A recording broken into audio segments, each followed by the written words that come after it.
It's the Jump Leap Long-Term Strategy Podcast, episode 25.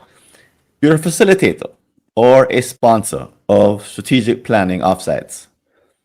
Recently, you noticed that it's become easier than ever to gather pages and pounds, of interesting and pertinent information about your client companies. You're pleased because this is a far cry from the days when you were forced to walk in empty handed because the company had nothing to offer you. But now you have a new problem. The best clients are collecting a ton of information and providing it to you in buckets. You want to go through all of it, of course, but with limited time and resources, you can't. You don't want to fake it till you make it, right? But what else can you do? Tune into this episode to hear from me and my special guest, Dan Brudo, as we tackle this wicked problem together. I'm Francis Wade, and welcome to the Jump Leap Long-Term Strategy Podcast. And welcome back. And as you can see, I've been joined on the stage here by Dan Brudo, our special guest. And you may have met Dan in a previous episode. I'll introduce him shortly. Just before I do that, and also before I tell a quick story, let me welcome you. This is the first time that you're listening to this podcast. Why? Because you may be wondering what the heck is going on, because it doesn't seem like a regular old podcast where I'm interviewing an expert and asking them what their favorite colors are. Oh, this is different. What we do is we pick a difficult problem, and then we diagnose the heck out of it in the hope of finding some kind of insight in real time.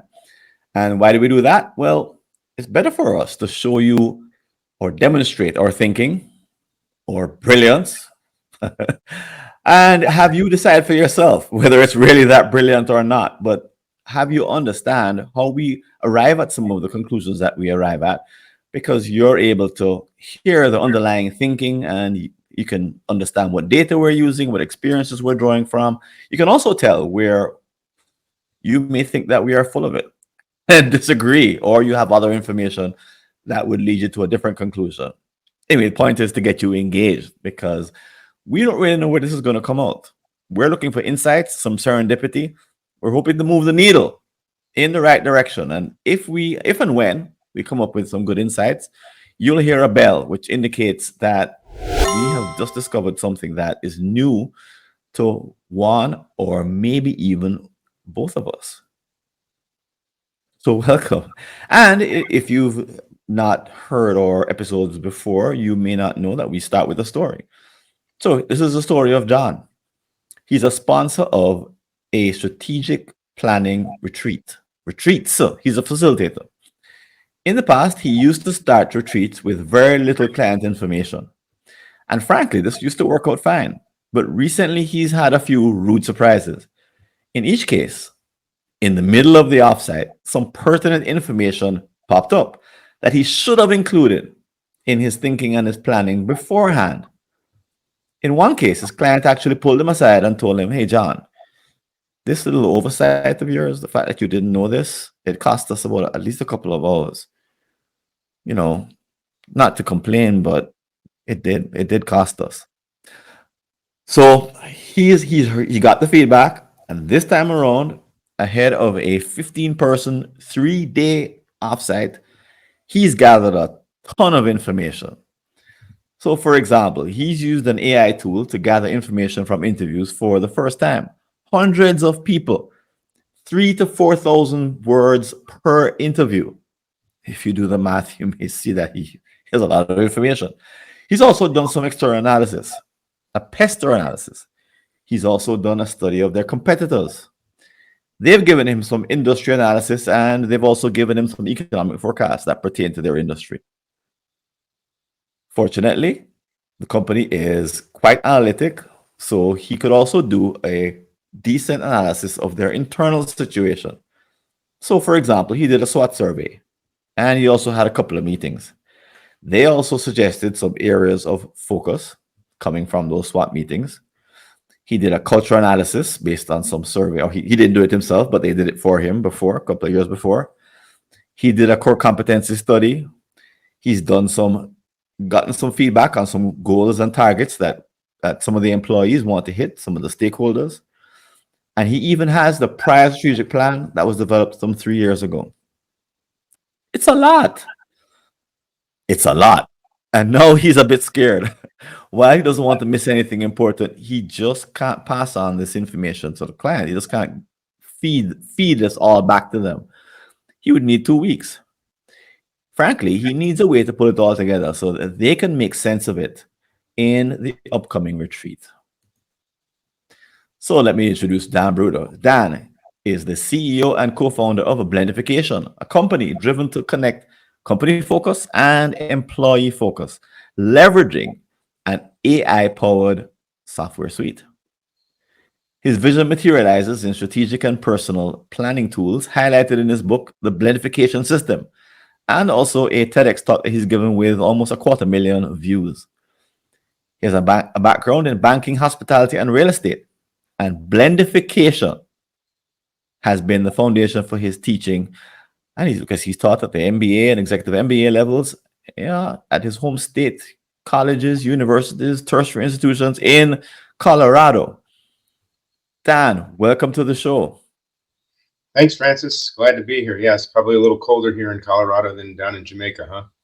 It just might be. But one thing we do, know, folks, if you don't know, this is not Dan's first rodeo. He's been with us before. And actually, the solutions that we talked about in the prior episode feed into the problem that John is experiencing in this episode. Because in the prior episode, one of the solutions that we came up with was to use an AI powered interview system, which Dan actually includes in his software. So we're assuming that John has actually used the software, hence the reason why he has all this data from all these interviews. Dan, you want to give a quick introduction, just in case folks missed the prior episode, in terms of what the software produces and what John actually has in front of him on his laptop? Yeah, basically the focus is as you pointed out, there's so much information that we can use that will help us make better decisions. But at some point, the information becomes too much, and it ends up paralyzing our ability to make decisions. And when we look at information, we've got sources, as you laid out in the intro, in the story there. You've got external information, reports, internal reports, analysts' reports. And most of what we use in strategic planning is sitting in the heads of a few people within the organization, generally the executive team. Maybe we're aggressive and we get a few survey questions out there. And then a lot of internal reports and whatever we read along the way. But in my belief, in my opinion, the greatest information that exists in how we should run our company and where we should take it lies in the heads of the people that work there. And that's not just to get basic information. We want to go deep and really interview these people. So on the software side, the AI gives us the ability to capture and bottle up a professional strategy consultant and say, go ask everybody in the company a bunch of specific questions about strategy. And then based on how they answer, let's layer in another question as opposed to a survey. So as we come to this section and where we are now, what we're really focused on is now we have all this information, and that's the interview. So what they're looking at is a series of interviews from the balance of the employees that contain a dramatic amount of information, but also some very valuable information. They also have information from reports. They also have information from external analysts, industry studies. So essentially, they have this boatload of information. And if we're not able to really process this, synthesize this, and direct this information down a path that will help us make better decisions, we really are no better off. And that's really what we have to figure out now. Is like, now that we have all this information, it's not what do we do with it? How do we make a format or create something that we can make meaningful decisions that can enhance the lives of the employees, the customers, and impact our communities through our business?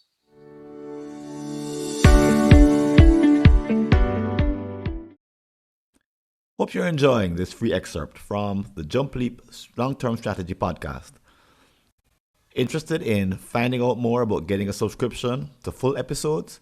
Right. Visit Right. So let's say that. So John has had the fortune of being able to have a lot of information and have a lot of interviews, and he's now he now has a new enemy. Let's put it that way. That's a good point. His old enemy was lack of information and starting a retreat with empty hands and clients that wouldn't give him what he wanted. But I've noticed in my practice as a facilitator also that I do get a lot more information than I ever did. I used to get almost nothing. No, I'm not quite where John is, but I definitely get more information, and it's very helpful. Some of its quality is dodgy, but at least it's you can tell something is definitely shifting in the world, which is a good thing. And he also has, he doesn't have a lot of time, so we've set up the case so that John doesn't have 6 months to analyze all this information, and he can't go hire a team either. Just so that, in case you're wondering, folks, why doesn't he just get his 4 associates to do the work for him? He doesn't have access to 4 associates. He's a one-man show. He's not McKinsey or Bain or BCG. He's a one-man show, and in any case, he couldn't go find these people. He couldn't outsource it to a company in India and say, figure out all this stuff and come and get right back to me. So you're probably thinking that there's some solutions here, but he still needs, even if he uses ChatGPT, Claude, any of the others, he still needs a sort of a framework, a method. You can't just throw that stuff into an AI and say, tell me what it says. My impression is it doesn't work that way. And I've used it for some stuff, but I've never tried to throw all that information in there and say, tell me what's useful and throw away the rest. Doesn't quite work like that if you're going to use a large language model that is available to the public. So he needs to make this information useful. He's probably tried to use one of these tools and gotten more confused, more overwhelmed, and he's sort of baffled at his good fortune. But he's now, facing that he doesn't have a lot of time in this 3-day retreat to spend on all this information, and he can't ask the client to do it. Client doesn't have resources either. So there should be a way for him, given the trend and what's happening in, I would say, the offsites and in retreats, that there will be more information available than there ever has been in the past. And how does he make use of it? So is that a decent summary of John's dilemma, Dan, or you want to add anything to that? Yeah, I think you're right on, and we're seeing this information overload in our email boxes from AI generated emails. We're seeing it in texts. We're seeing it all over various different social media platforms where it's all AI generated stuff, and we're just exposed to so much content right now. And unfortunately, a lot of that content is actually good content. And for me personally, I say unfortunately because I really don't pay attention to it. So now we look at AI, and I think we're overloaded right now with AI information. And most of the people I talk to are clearly aware of AI, but very few business leaders are aware of how to apply this with a specific use case that they can use today to help their business tomorrow. And I've been to a lot of various different AI conversations, sat on some panels and such, and what they turn into is fascination with how ChatGPT can plan our vacations. And that really, while that's super cool, it has no business application. And then they walk out of there going, well, AI can't help my business. And I think what you've proposed here is a specific business use case where we have a problem, information overload, so much information, and we're unable to process this. How can we use AI in order to process this and consolidate this information in a way that we can make better decisions? And I think that's right where we are right now. We're seeing it in all aspects of our life. And now I think for the benefit of the people out there, it's like it's time that we start applying this conversation or these conversations related to AI to specific business use cases so people can act. And I think that's where we are right now, and then really the purpose of this discussion. And then moving forward is like, what do we do now? How do we solve this problem for John? How do we solve John's problem using AI? Because like you said, Francis, I mean, this isn't his consulting practice isn't charging $2 million like some of these large firms would charge for a strategy retreat. I mean, he's charging a lot less. He doesn't have the resources, but with AI, can he complete a better strategy retreat in a fraction of the time with a fraction of the resources at a fraction of the cost based on AI alone? And I would say, yes, he can today. And that's the big quantum leap that we're seeing right now. Right. Well, before we get into the quantum leaps, if to sound the depths of the problem, because we might have some folks out there who are thinking, heck, I've been in this situation. All you got to do is kind of go through and pick the most important stuff, so you can do some fancy cherry picking. Can he cherry pick, just by putting in some extra legwork and some elbow grease? Oh, of course. I mean, yeah, can it physically be done? Yes. So what does cherry picking mean? Right? It essentially means I'm going to pick the things that I want to pick, which brings in an element of biasness. And Right.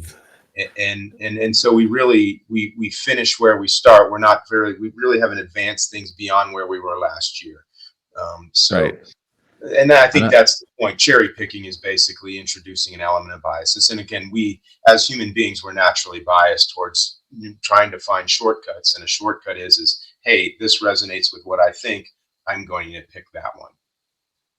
right. And I'm sure our listeners, if they've been in a strategic planning retreat, know the difference that some important but seemingly small bit of information has.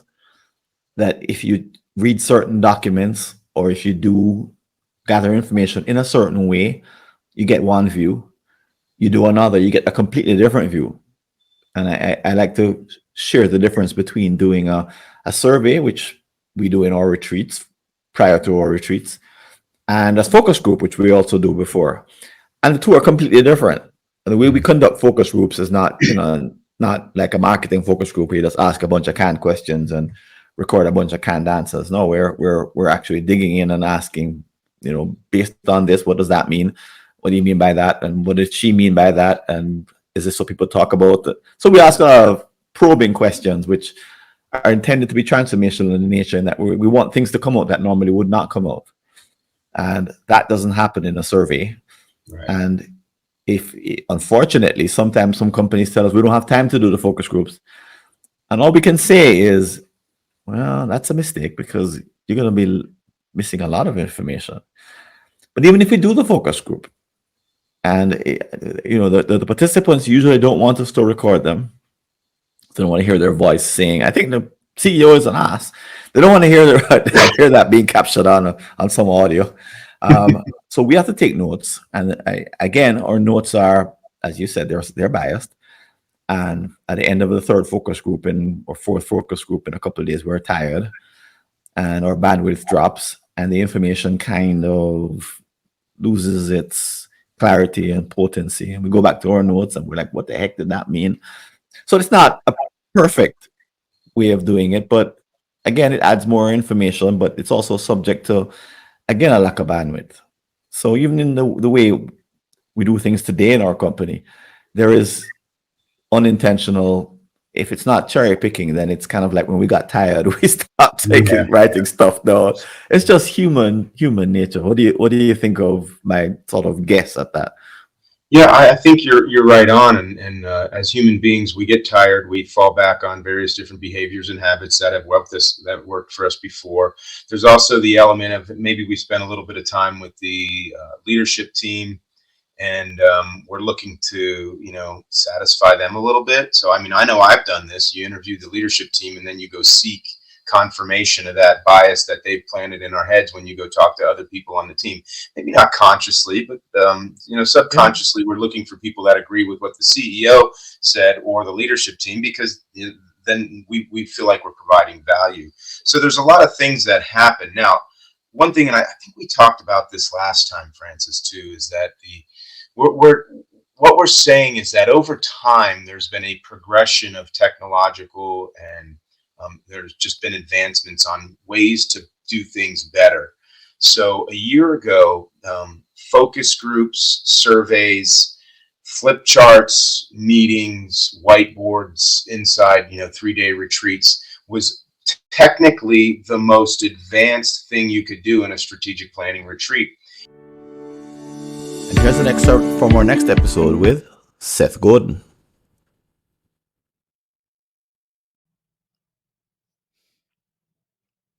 I've had the problem my whole life, and I don't know anyone who doesn't have the problem, because systems, existing, powerful, successful systems, are very good at hiding.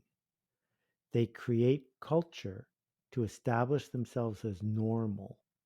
And once we see that the system we're in is normal, we're like goldfish that don't notice the water. And I'm not sure I could teach goldfish what water is, but I'm pretty sure I can help people realize that there are these unseen, undiscussed systems that they take as normal and live within them, as opposed to taking a step back and saying, oh, this is what's getting us the results we don't want. We could use effort to change the system or play in a new system that would get us the outputs we do want. But if you rush over this part, you have no chance of doing strategy. What you're actually doing is tactics. What you're actually doing is figuring out how to spend time and money being busy, but you've accepted the existing system. You haven't figured out what it is or how to change it.